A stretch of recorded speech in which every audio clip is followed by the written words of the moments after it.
पीराने पीर दस्तगीर महबूब सुबहानी कुतुब रब्बानी जिनी ओली गौस कुतुब फकीर दरवेश सूफी आखियार नुकाबा सकलेर जिनी शिरोताज जिनी जे कोनो मुहूर्ते मृत व्यक्तिके जिंदा करतेन आमरा यदि এই ক্ষমতা পাইতাম আজকে গ্রামের অবস্থা কি হতো আল্লাহ একজনে বলতে আমি তুলব 10 জন তুই তুলবি 8 জন এই রকম হতো কিন্তু তিনি এমন এক ওলি যিনি মরা মানুষ জিন্দা করতেন আল্লাহ শুধু জিন্দা করতেন না ওই ব্যক্তি যে অভ্যাস যে কাজ দুনিয়াতে করত ওই কাজও করত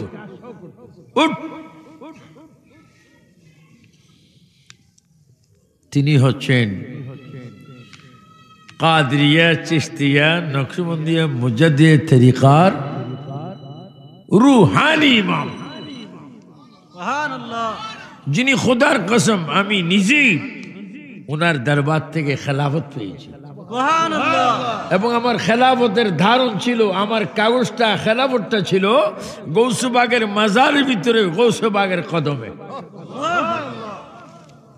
আমি এবং আল্লামা আব্দুল জলিল রহমতুল্লাহ আলাইহি প্রিন্সিপাল যিনি ইসলামী ফাউন্ডেশনের কি ছিলেন ইসলামী ফাউন্ডেশনের ডাইরেক্টর ছিলেন আল্লামা হাফেজ আহমেদ জলিল এবং শাহপুর কুমিল্লার দুইজন পীর ডক্টর আহমদ পেয়ারা এবং মোহাম্মদ পেয়ারা বগদাদি এবং আমি নিজেই আমরা চারজনে খেলাফত পেয়েছি সুবহানাল্লাহ যিনি আম্মার পেট থেকে স্বাভাবিক কেরামত এটারে বড় কেরামত না এটা ওনার বেলায় স্বাভাবিক উনি নিজের আম্মা উম্মুল খাইর বিবি ফাতেমা রাদিয়াল্লাহু তাআলা আনহার পেটে থেকে আম্মার পড়ানো কোরআনকে মুখস্থ করে 18 পারা কোরআন যিনি মায়ের পেটে মুখস্থ করেছেন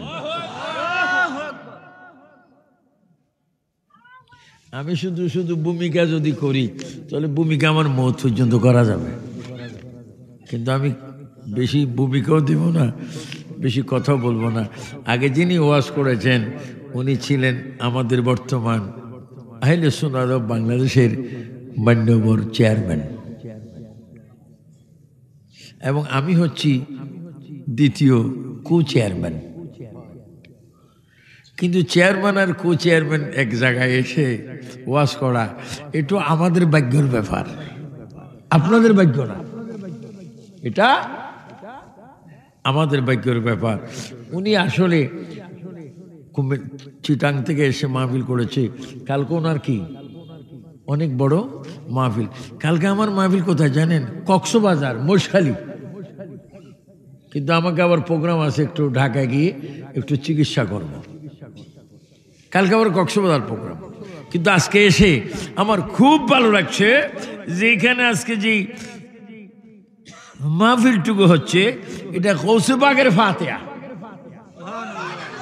জোরে বলেন সুবহানাল্লাহ আপনাদের গৌসবাগ মানেন আমি দেখেছি বাংলাদেশে সোনার স্বাধীন সোনার বাংলাদেশে তার আগে পাকিস্তানে আমি কিছু দেখেছি আমাদের দেশের বড় বড় আলেম আছে দাড়ি আছে প্রায় 250-300 গ্রাম ফাগরি আছে প্রায় 400 গ্রাম তসবি আছে তসবি তালতোবাইও আছে মেসওয়াক কি আছে সব কিছু থাকিও আবার বলে বড় কথা বলে গৌসবাগ আবার কি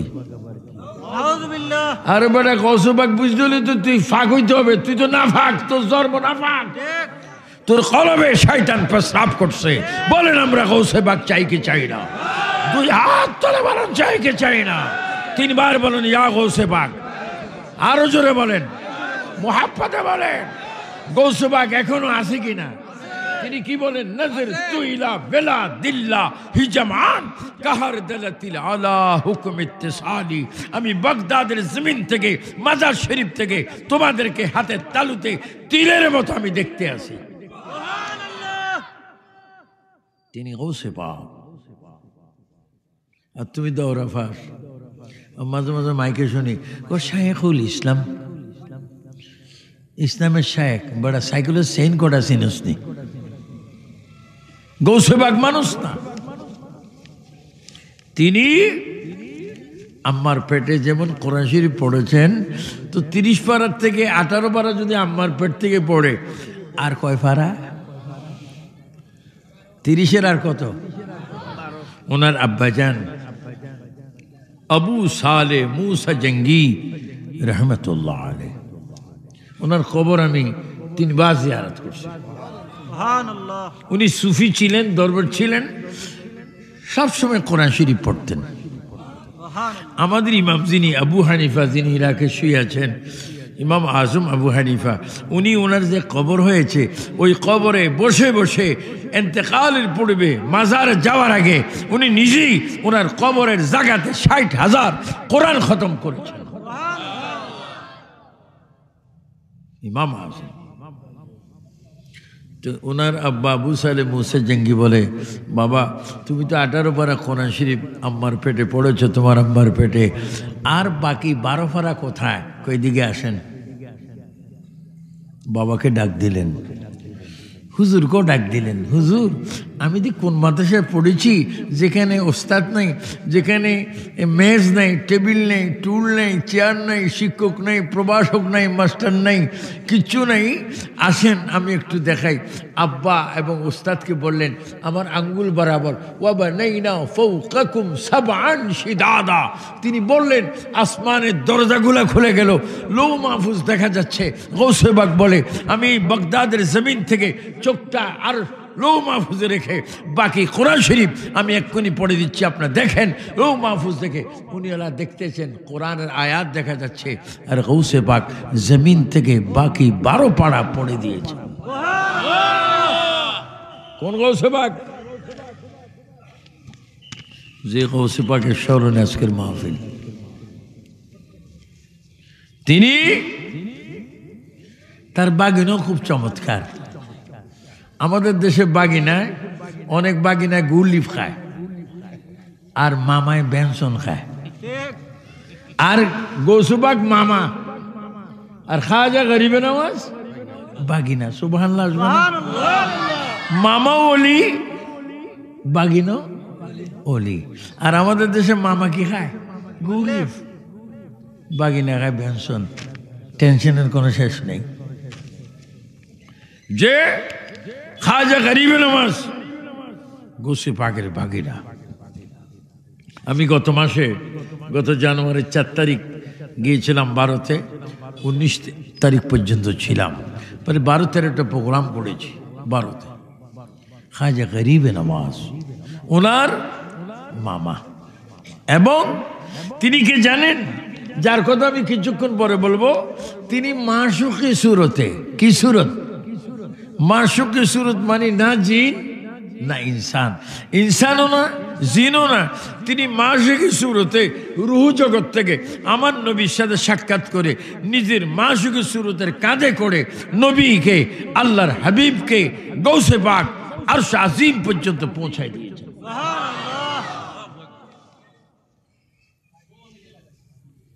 গৌসে পাকের মাহফিল এমনি হয় না। এই জমিন হাসরের ময়দানে ও আম্মা বিনিআমাতি রাব্বিকা ফাহাদ্দিস, এই জমিন হাদিস বলবে, আল্লাহ এই মানুষটাকে জাহান্নাম দিও না। গৌসে পাকের মাহফিলই ছিল, আমি জমিন সাক্ষী দিচ্ছি, তাকে তুমি জান্নাত দাও। এ সুবহানাল্লাহ, আর একটু আওয়াজ হবে না? আজকে তোমরা যাদের ওয়াজ শোনার জন্য বসে আছো, এরা যখন একবারে হাফ প্যান্ট পরতো, তখন আমি তাদের এলাকায় মাহফিল করতাম। আজকের বিশ্বের অন্যতম শ্রেষ্ঠ বক্তা আমার আজিজ, যাকে আমি ছোট ছেলের মতো মনে করি, হযরত আল্লামা পীর মুফতি গিয়াসউদ্দিন তাহেরি, সেও আসবে। অনেক আলেম ওলামা এখানে আছে। শুধু দুনিয়া এই জন্য থাকবা যেন ঈমান নিয়ে কবরে যাও, আর কবরে এই জন্য যাইবা কবর থেকে যেন ঈমান নিয়ে উঠো, আর হাসরের ময়দানে এই জন্য যাইবা নবীর চেহারা মোবারক যেন তোমার চোখের দিকে থাকে, নবীর জবান যেন তোমার সুপারিশ করে জান্নাতে পৌঁছায় দেয়। 3 বার বলো না ইয়া রাসূলুল্লাহ, আর একটু জোরে বলো, মোহাব্বতে বলো। ওয়াহাবি খারিজিদের ফতোয়া আমাদের মুখ থেকে কি ইয়া রাসূলুল্লাহ বাদ হবে? আমরা ইয়া রাসূলুল্লাহ চাই কিনা? এটা কি বেদাত না ইবাদত? যারা ইয়া রাসূলুল্লাহর বিরোধী সে আলেমও না জালিমও না, সে একটা কিছু আছে জাহান্নামে। তিনি কে? তিনি হচ্ছেন বড় পীর গৌসুস সাকালাইন পীর মীর মহিউদ্দিন আব্দুল কাদের জিলানি আল গিলানি আল হাসানি ওয়াল হুসাইনি রাদিয়াল্লাহু তাআলা আনহুর ফাতে ইয়াজদাম উপলক্ষে 32তম পবিত্র সুন্নি সমাবেশ ও উরুসে আউলিয়া খানকা শরীফের প্রতিষ্ঠাতা মুর্শিদি বরহক আলহাজ হযরত মৌলানা শাহ আজিজ উল্লাহ আল কাদরি সাহেব কিবলা সুন্দরপুরী রহমতুল্লাহ আলাইহি নন্দনপুরী রহমতুল্লাহ আলাইহি কি এই মাহফিলের সম্মানিত সভাপতি। কে? হযরত মৌলানা শাহ মিরান শাহ আল কাদরি, হযরত মৌলানা শাহ ফরহান শাহ আল কাদরি, হযরত শাহ বুরহান আল কাদরি, অসংখ্য অতিরিক্ত সভাপতিগণ। কয়জন? আপনাদের ভাগ্য কি? অনেক ভালো। সভাপতি জাম খাইয়েছে। অনেক মাহফিলে একজন পায় না, এখানে কয়জন? এটাও একটা কেরামত। বিশেষ করে আজকের মাহফিলের প্রধান অতিথি বিশিষ্ট আলেমে দ্বীন আল্লামা কাজী মঈনুদ্দিন আশরাফি, চেয়ারম্যান আহলে সুন্নাত ওয়াল জামাত বাংলাদেশ। প্রধান আকর্ষণ সারা বাংলার আরম সৃষ্টিকারী বক্তা পীর মৌলানা গিয়াসউদ্দিন তাহিরি, হযরত মৌলানা শাহ জালাল আহমদ আখুনজি, হযরত মৌলানা শাহ আলাউদ্দিন ফারুকি। আমার পাশে যিনি আমাকে দাওয়াত করে এনেছেন জনাব ওই কালাপুর দরবার শরীফের শাহজাদা, যার বাবাকে আমি নিজে খেলাফত দিয়েছি, যেখানে এখন লক্ষাধিক কি হয় মানুষ হয়, সিরাজনগর দরবারের পাশে। মৌলানা তোমার নাম কি? দেলোয়ার হোসেন আল কাদরি। তার বাবার নাম হযরত মৌলানা হাফেজ আব্দুল জলিল আল কাদরি। এবং বিশেষ করে যার অক্লান্ত পরিশ্রম, অনেক উলামায়ে কেরাম, প্রত্যেকের নাম বললে তো আমার টাইম হয়ে যাবে, হাত্তা আমার তাইল ফাজার, সমস্ত উলামায়ে কেরাম, বিশেষ করে আরজ গুজার, যার অক্লান্ত পরিশ্রমে আজকের এই দরবার আশিক রসুল, আশিক এলাহি, আশিক গৌসে পাক, আশিক নন্দনপুরী জনাব হযরত হাজী মোহাম্মদ ফুরকান আলী। ব্যাকেটে লেখা আছে কি? পাগলা। এই পাগলা মানে দুনিয়ার পাগলা না, এটা আখিরাতের পাগলা। জন্মে কিসের পাগলা? আখিরাতের পাগলা। এবং আমি দেখতেছি তিনি শুধু এই নন্দনপুর থেকে আশেক নয়, আমি আজকে গৌসে পাকের দরবারে একবারে সরাসরি গৌসে পাকের একজন খাদিম হিসাবে আমি তাকে গৌসে বগদাদ আব্দুল কাদের জিলানির দরবারের একজন খাদেমও নিযুক্ত করতে যাচ্ছি। আপনাকে বেজার না খুশি? কে কে খুশি একটু হাত তোলেন জোরে বলে। আপনাকে ওনাকে আমি খাদেম ডিক্লার দিলে আপনাকে রাগ হবেন না খুশি হবেন? জানেন আমাদের এই জনাব হাজী মোহাম্মদ ফুরকান আলী পাগলা, তিনি গৌসে পাকের দরবারের খাদেম। সবাই বলো মারহাবা। বাকিটা আমি দেখব আমি যাওয়ার সময়। উপস্থিত অসংখ্য আহলে সুন্নাত ওয়াল জামাতের ভাইয়েরা, কলেজ স্কুল মাদ্রাসার ভাইয়েরা, দেশি বিদেশি যারা ক্যামেরা করতেছেন, মিডিয়ার ভাইয়েরা, প্রশাসনের ভাইয়েরা, বিশেষ করে এই যে পর্দানিসীন অনেক মা বোন ওয়াজে আসছেন, সে সমস্ত মা বোনেরা, পরিচালক, যিনি পরিচালক ওনার নাম কি? যিনি মাহফিলের নাম ঘোষণা দিচ্ছে, জনাব হাফেজ ফরিদ আহমদ আল কাদেরী, প্রধান শিক্ষক। শেষ সমস্ত ভাই বাবারা, আসসালামু আলাইকুম ওয়া রাহমাতুল্লাহি ওয়া বারাকাতুহু। তিনবার বলো আল্লাহু আকবার, আর একটু জোরে বলো, মোহাব্বতে বলো। আমরা গৌসে পাক চাই কি চাই না? নন্দনপুরি চাই কি চাই না? খাজা বাবা চাই কি না? আরো জোরে বলেন, বাবা শাহজালাল চাই কি না? সমস্ত ওলি আল্লাহদের প্রতি আমাদের বিশ্বাস ঈমান আছে কি না? আমাদের বিশ্বাস বাড়াইবার ক্ষমতা কার? যে গৌসে পাকের কথা যখন আসছে, আমি গৌসে পাকের একটা কেরামতের কথা বলব। যিনি মরা মানুষকে জিন্দা করে এবং মার থেকে মাপ চাওয়াই ছিলেন, মার থেকে মাকে তুলছেন কবর থেকে, এবং যাকে কবর থেকে তুলছেন তেনার বাবাই বললেন, একজন ব্যক্তির বাবাই বললেন, বাবা কথা বললে মাইকে আসেন, আমি কিছুক্ষণ জিরাই। আমরা মানুষের লালাইত না, মানুষকে আবার ঘৃণাও করি না, মানুষকে নিজের আপন বাবা ভাই আত্মীয় মনে করি, কারণ আমরা হচ্ছি আখিরি নবীর উম্মত। একটু জোরে বলুন না সুবহানাল্লাহ। এটা টাইটেল ডিগ্রি না, এটা দৌড়া ডিগ্রি না, এটা মাস্টার্স না, এটা এমএ না, এটা ডক্টর না, এটা এমন এক ডিগ্রি জানেন, সমস্ত নবীরা আল্লাহর দরবারে প্রার্থনা করেছেন, আল্লাহ রে আমাদেরকে নবী না বানিয়ে আখিরি জমানার নবীর উম্মত বানাও।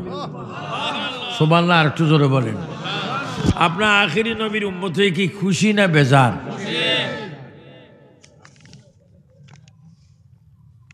এক ব্যক্তি বললেন, আপনার কাছে আমি মুরিদ হব, আপনাকে আমি খুব ভালো জানবো যদি আমার আব্বারে একটু চিন্তা করেন। গৌসবাক তো বলতে অসম্ভব, মানুষ মানুষকে কিভাবে চিন্তা করব, এতে মরে গিয়েছে। কুল্লু নাফসিন যায়কাতুল মাউত, এই তো আল্লাহর হুকুমে মরেছে, এ আসবে কি করে? তুমি এমন এক প্রশ্ন আমাকে করেছ, আমি তোমার কথায় আমার ভক্ত হবে, মুরিদ হবে, আমাকে তুমি বড় পীর হিসেবে মানবে, তাই আমি তোমার আব্বাকে আমি জিন্দা করতাম। এটা কেমন কথা? এটাও বললেন না। গৌসবাক মুস্কি মুস্কি হাসছেন, আর এই সামনের চারটা দাঁত দেখা যাচ্ছে, দাঁত যখন দেখা যাইতো ওনার দাঁতের থেকে নূর বাইর হইতো, কারণ ওনার শরীর এমন একটা শরীর যে শরীরে নবীজির রক্ত মোবারক ছিল। উনি খাস আওলাদ রাসূল। এখন পৃথিবীতে কিছু আছে আলাদা রাসূল, গৌসবাক কি আওলাদ রাসূল। যেই হুজুরের সাথে আমি বাংলাদেশে ওয়াজ করছি, ওনার লকব ছিল মিয়াজি, কি এখন লকব হয়েছে আওলাদ রাসূল। আশ্চর্য খবর। একদিন ট্রেনে আমার সাথে দেখা, আমি হুজুর যারা আওলাদ রসুল না, তারা আওলাদ রসুল লিখলে কি হইব? কাফের হইব। তাহলে আপনি কি? তোমার দৃষ্টিতে আমি কি? আমার দৃষ্টিতে আপনি হয়েছেন মিয়াজি। আমি লগলগ তার বাইকে ফোন দিছি। কাকে? তার বাইকে ফোন দিছি। যখন হুজুর বলে আওলাদ রসুল, দেখেন এই লোকটারে চেনেননি। কয় হ্যালো, কয় হ্যালো, কয় কে? আমি আপনার ছোট ভাই, আমি মিয়াজি। হইল নি? প্রশ্নের উত্তর হইল নি? টুফি দাড়ি একটু লম্বা জামা হইলে আওলাদ রসুল। নাউজুবিল্লাহ। যারা আওলাদ রসুলকে অস্বীকার করবে, প্রকৃত আওলাদ রসুলকে অস্বীকার করবে, সে জাহান্নামে যাবে। আর যারা আওলাদ রসুলকে না মানবে, সেও জাহান্নামী হবে। উচ্চস্বরে বলেন, আমরা বাস্তব প্রকৃত আওলাদ রসুল চাই কি চাই না? এখন তো আওলাদ রসুল হয়ে গেছে ফেসবুকের কারণে, এটাতে ফির বানায়, অনেক কিছু বানায়। যাও কেটেন কথা। গৌসে বাগ আব্দুল কাদের জিলানী বলেন, তোমার আব্বা মরছে কত বছর? হুজুর ধরেন না প্রায় 60-এর কাছাকাছি। তোমার আব্বার নাম কি? আমার আব্বার নাম হাবিবুর রহমান। তো কিভাবে মরছে, কি করতো? আমার আব্বার মধ্যে একটা চরিত্র ছিল, উনি সাপ নাসা পছন্দ করত। কি নাসা? সাপ। আমাদের দেশে সাপ নাসা আছে না? আস অন্য ধর্ম আনে। তোমার আব্বারে যদি আমি জিন্দা করি তুমি কি করবা? হুজুর আমি আপনার বক্ত হব। আমি তো এখনো দেখতেছি তুমি আমার বক্ত হইবে না। হুজুর এটা আপনি জানেন কিভাবে? তাহলে তো আমি মৃত্যু ব্যক্তিকে চিন্তা করব, তুই সেটা জানোস কিভাবে? হুজুর বড় মুসিবতে পড়লাম। যা, আল্লাহ আমার মালিক, নবী আমার সুপারিশকারী, এই দুই নামের কারণে তোর আব্বাকে আমি চিন্তা করব। চল। যখন আসছে গৌসে সাকালাইন পীর বীর মহিউদ্দিন আব্দুল কাদের জিলানী, যার স্মরণের গৌসে পাকের ফাতিহায়ে ইয়াজদাহম, উনি কবরের পাড়ে গিয়ে কবরবাসীকে বলছে, হে কবরবাসী, তুমি কি আমাকে চিনো? তুমি কি আমাকে জানো? তুমি কি আমাকে বুঝো? কার আওয়াজ তোমার কানে যাচ্ছে তুমি তা জানো? যেহেতু তুমি জানা উচিত আমি গৌসে পাক আব্দুল কাদের জিলানী নবীজির ঔলাদ, আমি চাই তুমি এক্ষুনি কবর থেকে ওঠো। কবরটা দুই ভাগ, উঠে গেলেন। আসসালামু আলাইকুম ইয়া আব্দুল কাদের জিলানী। মৃত মানুষ। হুজুর আমাকে ডাকছেন, আমি তাই উঠছি। তুমি উঠছো কিভাবে? ফেরেশতারা বলছে আর এক সেকেন্ড যেন আমি মাটিতে শুয়ে না থাকি। তুমি যে আওয়াজ শুনছো তাড়াতাড়ি তুমি তার আওয়াজে ডাক দিয়ে উঠো, কারণ আমরা ফেরেশতা গৌসে পাকের কথা শুনি। আল্লাহু আকবার।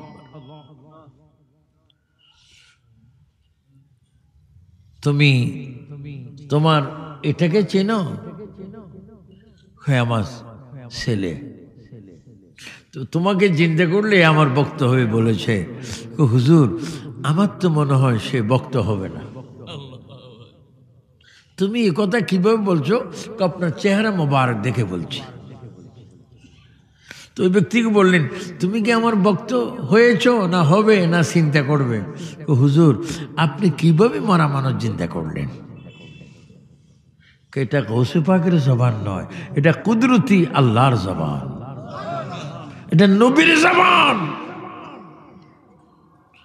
ওই ব্যক্তি বলল, আমি তো আমার ওয়াদা ঠিক রেখেছি, তুমি তোমার ওয়াদা ঠিক রাখতে পারবে না আমি আগেই জানি। কারণ তোমার যে বামদুদের দুই আঙ্গুলি যেটা আছে এটার নাম লতিফায়ে কলব। এই কলবের ভিতরে নবীর নূরের মায়া নেই, তুমি অন্যভাবে চলো, এই জন্য তুমি ওলি আল্লাহ মানো না। হুজুর আমি এখন কি করতে পারি? তুমি যদি তওবা করো এখন আমার কাছে, তাহলে তোমার কলবের মধ্যে নবীজির নাম লেখা হয়ে যাবে। চিৎকার দিয়ে 3 বার বলেন সুবহানাল্লাহ। আর একটু জোরে বলেন, মোহাব্বতে বলেন। আমাদের কাছে কলম আছে কিনা? কোথায়? বামদুদের 2 আঙ্গুল নিচে। যাদের কলবে নবীর নাম লেখা আছে, আল্লাহু আকবার, তারা কখনো জাহান্নামে যাবে না। গৌসে পাক আব্দুল কাদের জিলানী মরা মানুষ চিন্তা করেছেন, সব কিছু চিন্তা করতে পারে, এত বড় ক্ষমতা। গৌসে পাক বলেন, ওই ব্যক্তিকে আমি আব্দুল কাদের জিলানী বেশি ভালোবাসি যেই ব্যক্তি জামাতের সহিত ইমামের পিছে, সুন্নি ইমামের পিছে ফজর নামাজ পড়বে, জোহর পড়বে, আসর পড়বে, মাগরিব পড়বে, এশা পড়বে, এইভাবে নামাজ পড়বে। আমি গৌসে পাক বলে দিলাম, নবীজি বলে গিয়েছেন, আসসালাতু মিফতাহুল জান্নাহ, আসসালাতু মিফতাহুল জান্নাহ, আর নামাজ হচ্ছে জান্নাতের দরজা খোলার চাবি।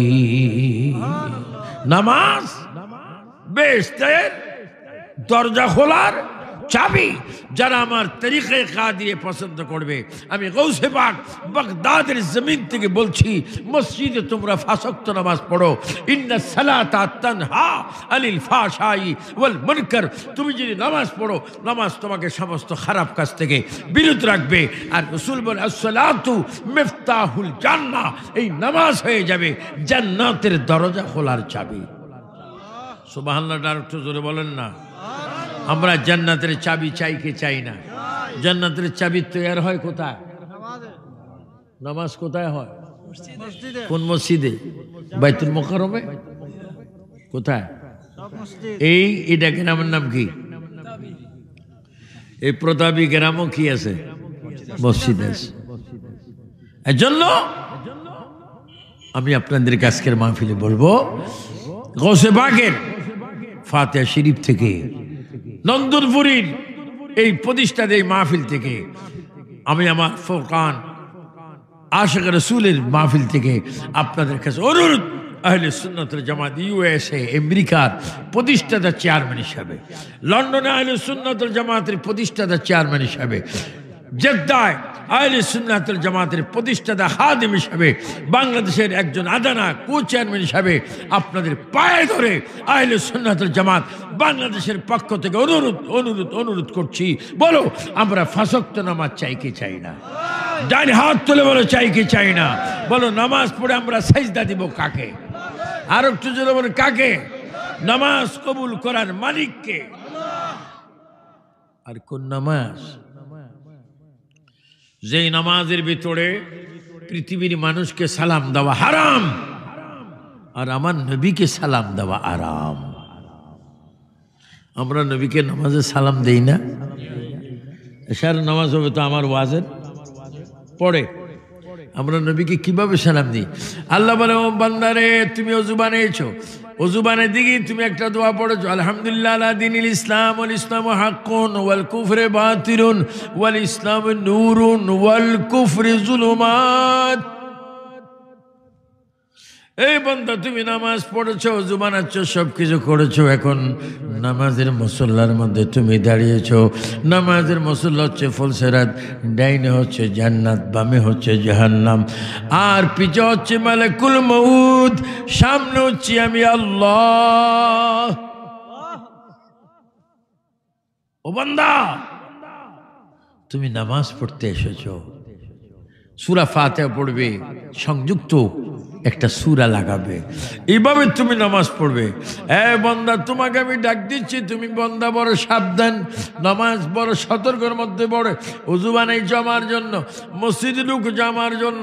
ইন্নী ওয়াজ্জাহতু ওয়াজহিয়া লিল্লাযী ফাতারাস সামাওয়াতি ওয়াল আরদ হানিফাও ওয়া মা আনা মিনাল মুশরিকিন। সব কিছু আমার জন্য। তোমার নামাজকে যদি জান্নাতের চাবি বানাইতে চাও, আর তুমি যদি নামাজ দিয়ে জান্নাতে যেতে চাও, আর একটা সেকেন্ড তুমি দেরি করবে না, তুমি নামাজের ভিতরে বলে দাও, আসসালামু আলাইকা আইয়ুহান নবিয়্যু, আমার নবীকে তুমি সালাম দাও। এই সালাম দেওয়ার কারণে এই নামাজ হয়ে যাবে তোমার জন্য জান্নাতের চাবি। 3 বার বলো, ইয়া রাসূলুল্লাহ। আরো জোরে বলো, বলো আমরা নবীকে সালাম দিতে চাই কি চাই না? নামাজের ভিতরে নবীকে সালাম দেওয়ার হুকুম কার? আর কিছু কিছু বেঈমান